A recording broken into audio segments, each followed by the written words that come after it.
Today I'm going to take a look at this article. We can see from the headline that it's that the Energy Minister has accused boiler manufacturers of price gouging. So if we go down and look at the first paragraph here, it says that the Secretary of State for Energy and Energy Security Net Zero has accused boiler manufacturers of price gouging following confirmation that they plan to raise the price of gas boilers in the next year in response to the introduction of the government's clean heat market mechanism. So there's two things to unpack about this, and that's the first thing is the use of language. Now, I don't think anybody will be surprised about government and bureaucrats using disingenuous language to spin something. So they've called this the clean heat market mechanism. It's an overall package of things, and one of the elements of that is to fine boiler manufacturers if they don't sell at least 4% of air source heat pumps.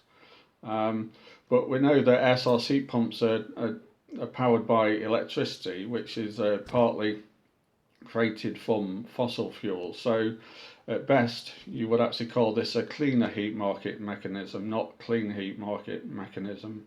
But like I say, it's just spin. I don't know who these people think they're trying to fool. And then it goes on to say that some manufacturers such as Baxi and Worcester Bosch have announced something they called a CHMM levy on residential gas boilers. So even the manufacturers are playing games with words here, because it goes on to say that Baxi is claiming that the levy is not a price increase but a direct impact of this market mechanism, which they'll use basically to offset any what amounts to fines or penalties for not reaching this 4% target. But clearly, if it means that the price of the consumer of a gas boiler is going up, then it's a price increase. It's talking about a levy. You're just trying to play games again with words. So it goes on to describe this a little bit further about this fining mechanism. So the other thing to unpack about this is the fact that the government is calling this price gouging as though this is something totally unexpected. It's clearly an example of the law of unintended consequences striking again, although in this case it's a pretty much foreseeable consequence. I really don't know whether actually she's being genuine when kind of expressing shock about this, because you would think that somebody in government, the civil service, would have had the gumption to realise that this might happen.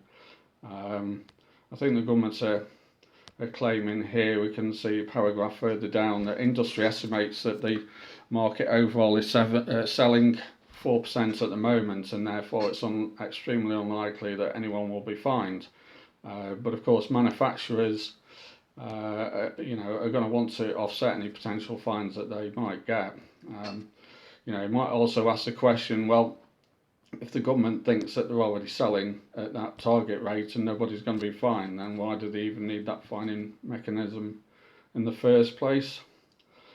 So I was going to describe this as another example of clownery in government, actually, but then I realised that clowns are people who know what they're doing, pretending to be incompetent, whereas often politicians are people who are incompetent, pretending to know what they're doing.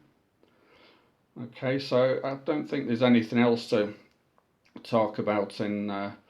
There's plenty of articles on this subject if you want to look at it further. If you find these little videos I do of interest, please feel free to share them anywhere where people might want to view these videos on these kind of subjects.